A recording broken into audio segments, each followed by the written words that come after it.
इस तरह से आप पहले लिख के रख लीजिए, क्योंकि ये सब अभी जो माप लेंगे हम इसमें लिख के लेना है। छाती, कमर, शोल्डर, ब्लाउज लंबाई, आर्मोल लंबा, आर्मोल राउंड, हाथ लंबाई, हाथ की फिटिंग, आगे गला, पीछे गला, इतना लिख लीजिए। फिर बाद में हम मेजरमेंट लेके लेके इसमें हम मेजरमेंट लिखते जाएंगे, ठीक है, एकदम इजी मेथड से।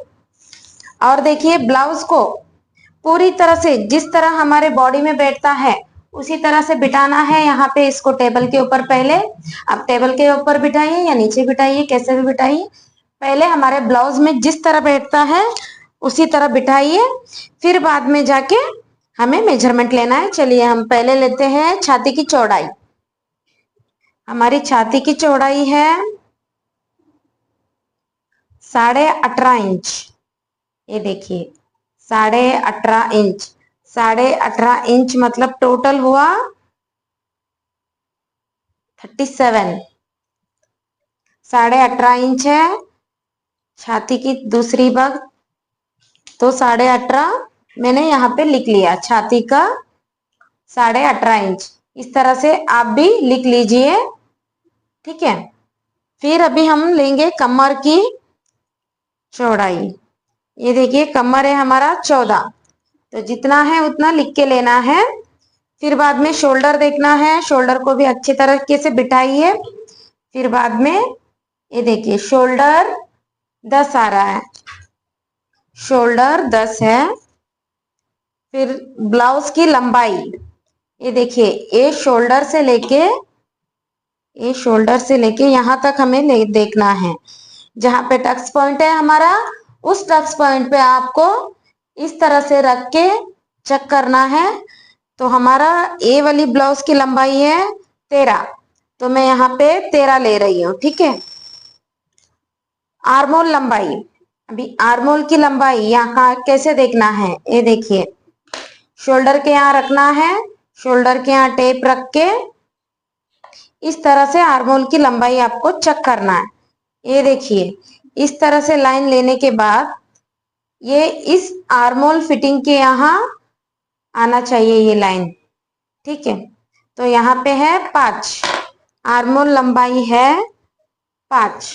तो आर्मोल की गोलाई, ये देखिए आर्मोल की गोलाई है 8।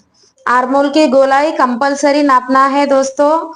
आर्मोल की गोलाई और आर्मोल की लंबाई दोनों को एकदम परफेक्ट तरीके से पहले नापे आप, फिर बाद में लिख लीजिए आर्मोल की गोलाई किस तरह से नापना है। ये देखिए यहाँ पे रख के थोड़ा सा हल्का सा खींचेंगे, तो ये देखिए आर्मोल की गोलाई है 8, तो आपको यहाँ पे 8 लिख लेना है।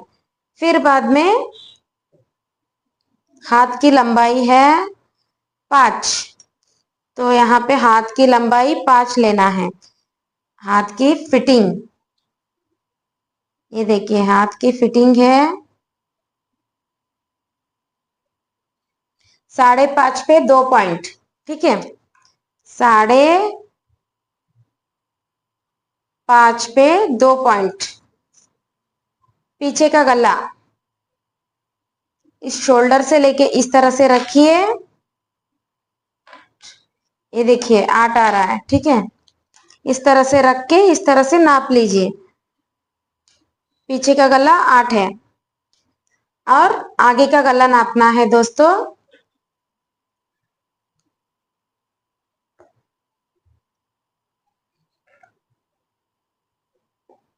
आगे का गला 5.5 है, आगे का गला 5.5। तो इतना मेजरमेंट डाल के लेना है दोस्तों। करेक्ट में चेक करके अच्छे से मेजरमेंट लीजिए। पहले बॉडी में जिस तरह से ब्लाउज बैठता है उसी तरह से उसको बिठा के फिर बाद में मेजरमेंट लीजिए दोस्तों, नहीं तो फिर आगे पीछे हो जाएगा। आपकी मेजरमेंट अगर अच्छी नहीं लेंगे तो ब्लाउज भी अच्छी नहीं बनेगी, ठीक है। अगर मेरा वीडियो आपको अच्छा लगा है और समझ में आई तो कंपलसरी एक लाइक और कमेंट डाल देना समझ में आई करके। और जो देख रहे हैं प्लीज सब्सक्राइब करके देख लीजिए, इससे मुझे भी सपोर्ट मिलेगी और मेरे से आपको भी सीखना हो जाएगा। तो इसीलिए सब्सक्राइब करके देख लीजिए और मैं इसी तरह से अच्छे अच्छे वीडियोस डालते रहूंगी और सब आपको आके सबसे पहले आपको आके